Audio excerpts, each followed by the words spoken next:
क्या मामले के कारण अरविंद केजरीवाल को गिरफ्तार किया गया है, देखते हैं सुनील भारतीय की इस वीडियो में। यह बात है वर्ष 2022 के मध्य की। मनीष सिसोदिया उस समय एक्साइज मिनिस्टर यानी आबकारी के मंत्री हुआ करते थे। उनके एक फैसले से मनीष सिसोदिया, संजय सिंह और के कविता तीनों की तीनों फिलहाल बड़े लोग गिरफ्तार हो चुके हैं। अब अरविंद केजरीवाल जी भी जेल जा चुके हैं। ठीक है साहब, केजरीवाल जी जेल कैसे गए, अब उसके पीछे की कहानी सुनिए साहब। देखिए, आपको जो यहां पर लोग दिख रहे हैं, इन सारे लोगों को एक बार के लिए संभवतया याद नाम नहीं रख पाएंगे, क्योंकि चर्चित नाम इनमें से मनीष सिसोदिया और संजय सिंह ही हैं। लेकिन अगर आप यहां पर कुछ नामों को देखें, जिनमें से एक व्यक्ति का नाम दिखाई दे रहा है विजय नायर, समीर महेंद्रू, अमित अरोड़ा, राघव मांगुटा, पी शरत रेड्डी, नाम से अगर पहचाने तो कुछ लोग आपको साउथ इंडियन यहां पर देखने लगेंगे। अभिषेक बोनपल्ली, बुची बाबू गोरांटला, बिनाय बाबू, गौतम मल्होत्रा, राजेश जोशी। अगर आप यहां पर नोटिस करें तो यहां पर कुछ लोग आपको साउथ के लोग दिखाई देने लगेंगे, दक्षिण भारत के लोग दिखाई देने लगेंगे। अब आपके दिमाग में एक बड़ा प्रश्न बनने लगेगा, दक्षिण भारत के लोगों का दिल्ली में क्या कनेक्शन है। अब उसे थोड़ा सा समझते हैं। देखिए, दिल्ली के अंदर केजरीवाल साहब के नेतृत्व में जो मनीष सिसोदिया जी काम कर रहे थे, वो एक पॉलिसी लेकर आए। 17 नवंबर 2021 में दिल्ली सरकार ने राज्य के अंदर नई शराब नीति लागू करी, जिसमें शहर को यानी पूरी दिल्ली को 32 जोन में बांट दिया गया। हर जोन में ज्यादा से ज्यादा 27 दुकानें खुलनी थी। इस प्रकार से कुल मिलाकर 849 दुकानें खुलना निर्धारित हुआ। दिल्ली की जो नई सरकारी नीति बनाई गई, इसमें दुकानों को सभी को प्राइवेट कर दिया गया। इससे पहले क्या होता था कि दिल्ली की शराब की दुकानों में 60% दुकानें सरकारी होती थी, यानी सरकार चलाती थी, और 40% दुकानें प्राइवेट होती थी। अब जब नई पॉलिसी को लागू कर दिया गया तो इसकी वजह से 100% दुकानें दिल्ली में प्राइवेट हो गई, और सरकार ने इसके पीछे तर्क दिया कि इसकी वजह से हमें 3500 करोड़ रुपए का अतिरिक्त राजस्व प्राप्त होगा। सरकार दुकान ना चला के प्राइवेट लोगों से कह रही है कि वो चला लें, और इससे हमें राजस्व की प्राप्ति होगी। सरकार ने लाइसेंस की फीस भी कई गुना तक बढ़ा दी। जिस L1, यहां पर दो प्रकार की दुकानें चलती हैं, L1 और L7। एक है होलसेल में दुकान बेचने वाला और एक है रिटेल में दुकान बेचने वाला, सामान बेचने वाला। तो L1 की लाइसेंस फीस पहले ठेकेदारों को जहां 25 लाख रुपए देनी पड़ती थी, नई शराब नीति लागू होने के बाद उसे 5 करोड़ रुपए कर दिया गया। और इसी तरह अन्य कैटेगरी के अंदर भी लाइसेंस की फीस में काफी ज्यादा बढ़ोतरी कर दी गई। अब इसको थोड़ा आसान भाषा में समझिए। शराब दो प्रकार से बिकती है। कैसे? एक आम व्यक्ति गया, जाकर के शराब की दुकान से शराब ले आया। लेकिन कुछ आपने बड़े बड़े मॉल टाइप से खुले देखे होंगे, कुछ बड़े बड़े बल्क में डील करने वाले लोग होते हैं, उन्हें हम लोग होलसेल कहते हैं। यानी कि एक बार में इकट्ठा माल ले जाओ, एक बोतल नहीं ले जाओगे। तो यहां पर दो प्रकार के डिस्ट्रीब्यूटर बनाए गए, एक L1 वाले और एक L7 वाले। एक वो थे जो रिटेल में बेचते थे, एक वो थे जो डिस्ट्रीब्यूटर थे। डिस्ट्रीब्यूटर्स यानी बल्क में जो सामान बेचेगा, पहले तक बल्क में सामान बेचने का लाइसेंस 10 लाख रुपए में मिल जाता था। केजरीवाल साहब ने इसको 5 करोड़ रुपए में कर दिया। वहीं जो रिटेल में बिकने वाला 8 लाख रुपए का लाइसेंस था, वो बढ़ा करके 11.25 करोड़ में कर दिया। यानी कि अगर आप प्राइजेस में बढ़ोतरी देखें तो कितना प्रतिशत यहां पर वृद्धि कर दी गई, इससे आप अंदाजा लगाकर देखिए कि अच्छा, और इंटरेस्टिंग बात है कि जब इस प्रकार से करके आपने 850 दुकानें खोल दी हैं, तो निश्चित ही इससे आपको लाभ होगा। तो सरकार को इससे लाभ हुआ। जहां पहले 6000 करोड़ रुपए ही सरकार को राजस्व प्राप्त होता था सरकारी खजाने में, अब 9500 करोड़ रुपए प्राप्त होने लगेगा। यह विचार दिमाग में आ गया, यानी सरकार का राजस्व बढ़ेगा, लगभग 3500 करोड़ रुपए सरकार को अतिरिक्त लाभ होगा। यह बात आप इस पूरे की पूरे स्केच से समझ सकते हैं। चलिए, यदि यहां तक बात समझ में आ गई तो आपके दिमाग में एक बहुत जेन्युइन सा प्रश्न बनने लगेगा, तो फिर इसमें गलत क्या है? अगर यहां पर सरकार का रेवेन्यू बढ़ रहा है तो फिर इसमें गलती क्या है? अब गलती क्या है उसे ही आपको समझना है। यहां जो आपको दिख रहा है उसमें ही सारा की सारा लोचा है। कैसे हुआ यह कि ये जब नवंबर 2021 में पॉलिसी आई, 2022 में दिल्ली के मुख्य सचिव ने दिल्ली के राज्यपाल से शिकायत की कि सर, मुझे पॉलिसी के अंदर कुछ गड़बड़ लग रही है। मुख्य सचिव यानी आईएएस में सबसे ऊंची पोस्ट का व्यक्ति, वो किसके पास गया? उपराज्यपाल के पास। क्यों उपराज्यपाल के पास? क्योंकि दिल्ली के अंदर, क्योंकि केंद्र शासित प्रदेश है, तो यहां पर सरकार, केंद्र सरकार उपराज्यपाल के माध्यम से कंट्रोल करती है। वो उपराज्यपाल के पास गए और कहने लगे सर मामले में कुछ गड़बड़ है। बोले गड़बड़ क्यों है? बोले सर गड़बड़ ये है, जो मुझे लग रहा है कि आपने 10 लाख और 8 लाख वाले जो छोटे मोटे लोग थे, जो शराब बेचने वाले लोग थे, उनको एक ही बार में समाप्त कर दिया। समाप्त कर दिया से मतलब जहां एक आम आदमी भी, छोटा व्यापारी भी दारू की दुकान खरीद सकता था, अब आपने इतना महंगा कर दिया उस दुकान को कि यह आम आदमी की बस की बात ही नहीं बची। अब जब ये आम आदमी के बस की बात नहीं बची, तो निश्चित ही इसमें कोई बड़ा व्यापारी आकर के ही भाग लेगा, क्योंकि अगर 11 करोड़ की एक दुकान हो जाएगी तो ये तो बहुत सारे लोगों के रीच से ही बाहर हो गई।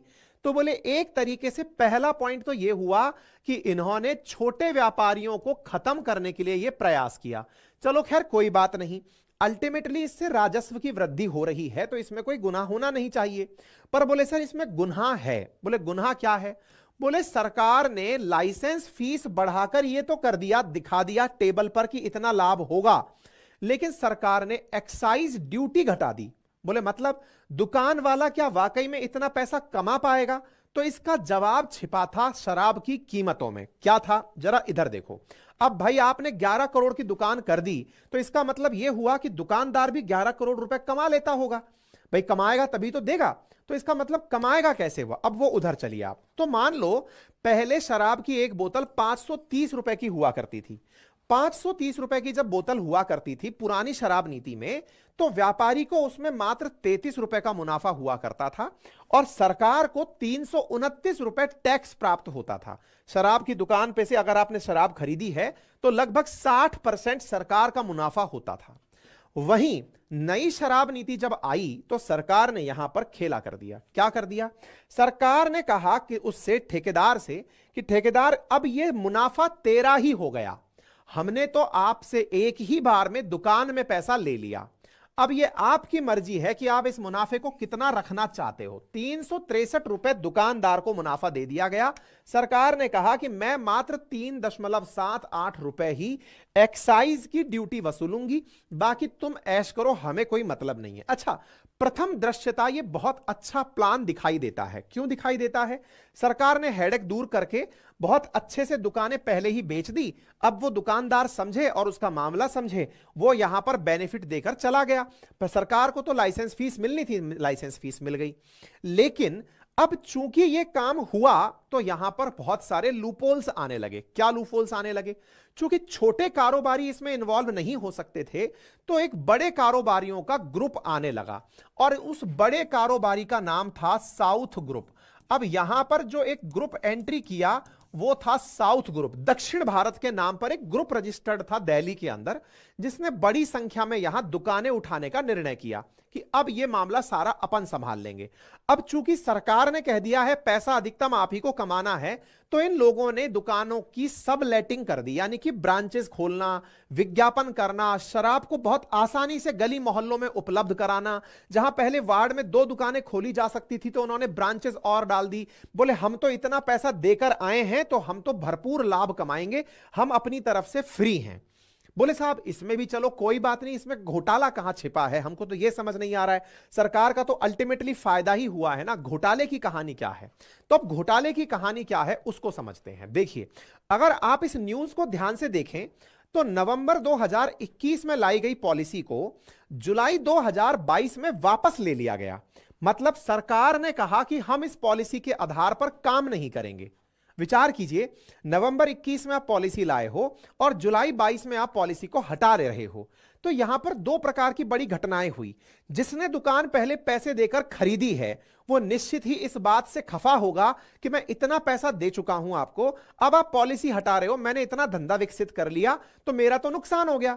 अब लेकिन इस पर सवाल उठने शुरू हुए कि सरकार ने यह सारा काम क्यों किया। तो जुलाई 2022 से पहले ही वो जो चीफ सेक्रेटरी थे ना दिल्ली के, वो जाकर के किससे मिल लिए थे? लेफ्टिनेंट गवर्नर से, कि सर मामले में गड़बड़ है। सिसोदिया जी को जब ये बात समझ में आई कि मामला गड़बड़ पता चल गया है, इस विषय पर इन्होंने पॉलिसी को विड्रॉ कर लिया। यह वैसे हुआ जैसे आपने अगर 100 कमरे में लोग बैठे हों और आपने कहा मुझे पता है कि चोर कौन है, और चोर खुद उठ करके कह दे कि मैंने चोरी की है। सिसोदिया जी पर यह शक और गंभीर हो गया कि इसका मतलब इन्होंने, अगर मैंने शिकायत की और इन्होंने पॉलिसी वापस कर दी, इसका मतलब दाल में काला है नहीं, दाल ही काली है। तो दाल काली कैसे है? तो देखो हुआ ये कि जो शराब के ठेकेदार थे ना, वो शराब के ठेकेदार अब सरकारी मुखबिर बन गए। मुखबिर मतलब जो सीबीआई और ईडी जांच करने आ रही थी उनके सहयोगी हो गए। सहयोगी कैसे?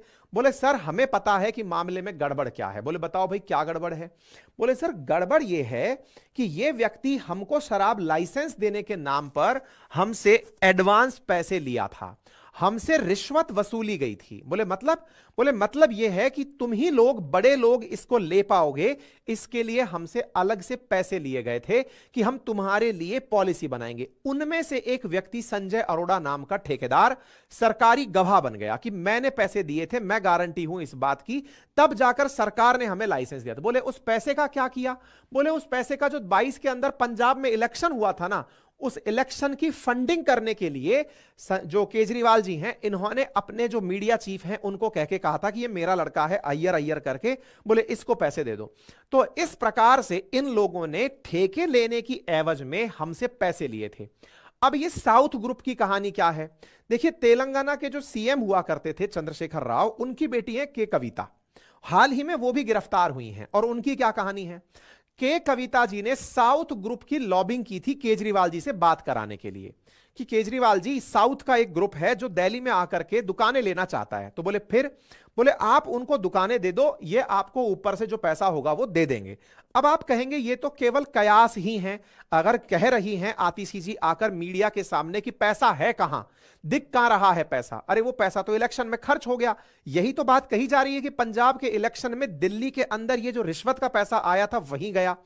तो इस प्रकार से लगभग 260 करोड़ रुपए इस पॉलिसी के अंदर से निकाल करके शुरुआती टोकन मनी के रूप में ही दे दिया गया था। यानी उन ठेकेदारों ने जब छोटे मोटे ठेकेदारों को खत्म कर दिया, तो बड़े ठेकेदार अपनी तरफ से सरकार को पैसा पकड़ाकर फंडिंग कर दिए चुनाव में कि लीजिए सर चुनाव लड़िए आराम से। ठीक है, अब यहां पर एक बड़ा सवाल बनकर आया कि लेकिन इससे भी सरकार का तो फायदा ही हुआ। एक तरफ से तो सरकारी राजस्व बढ़ रहा है और दूसरी तरफ से चुनाव की फंडिंग भी हो गई। ये तो आम के आम और गुठलियों के दाम हो गए, पैसा किसी को मिला नहीं, तो फिर करप्शन कैसे हुआ? करप्शन नियति के अंदर ऐसे हुआ कि यहां पर उन ठेकेदारों को लाभ पहुंचाने के लिए सरकार के द्वारा, आम आदमी पार्टी के द्वारा जो अभी बढ़ाकर फीस दिखाई गई थी, इस फीस में मध्य में चल के राहत दे दी गई।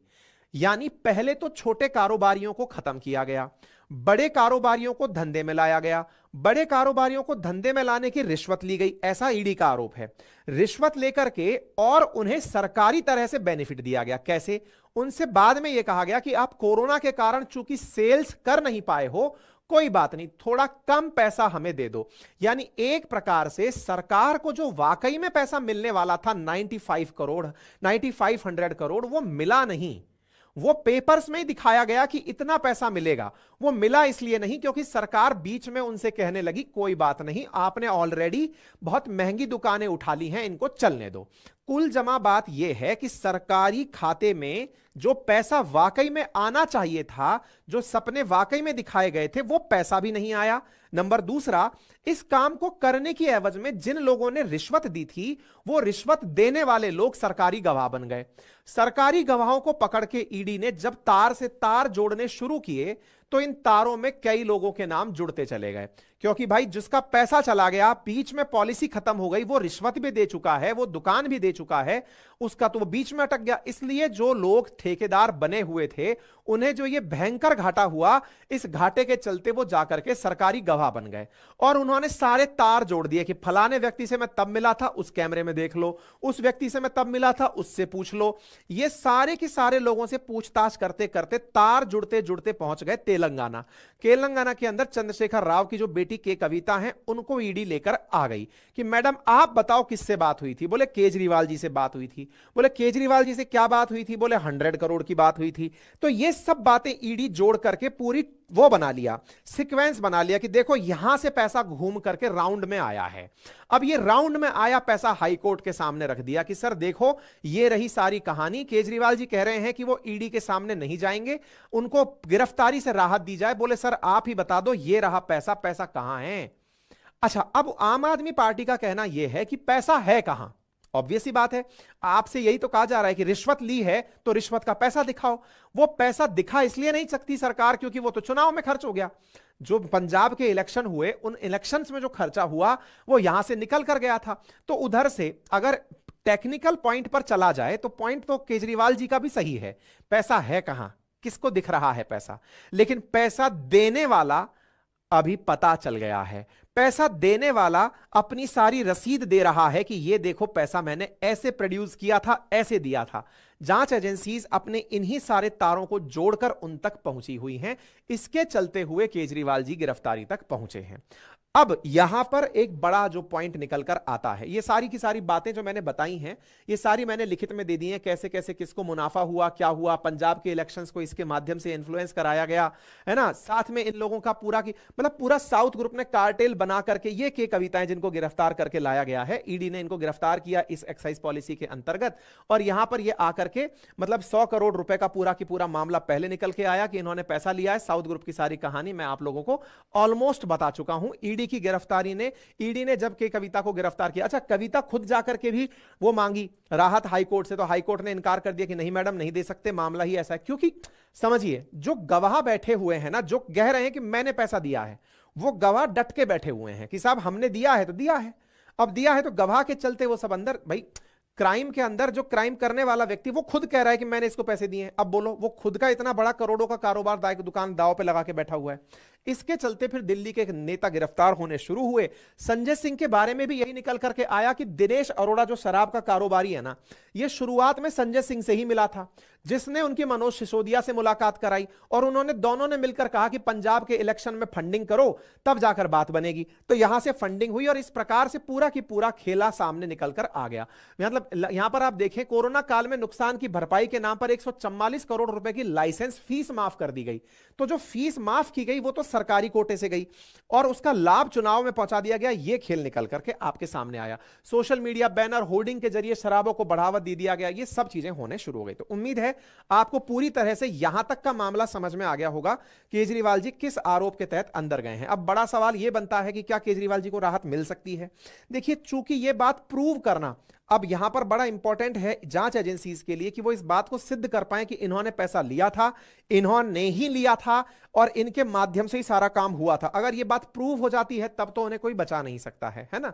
लेकिन ये बात सिद्ध करना जांच एजेंसियों के लिए भी बड़ा टिपिकल होगा क्योंकि ये लोग डायरेक्ट तो मिलते नहीं हैं, वीडियो कॉल के थ्रू मिले हैं तो सारी डिटेल्स वगैरह निकलती रहेंगी। अब जांच एजेंसी ने क्या क्या जांच की है वो अलग बात है।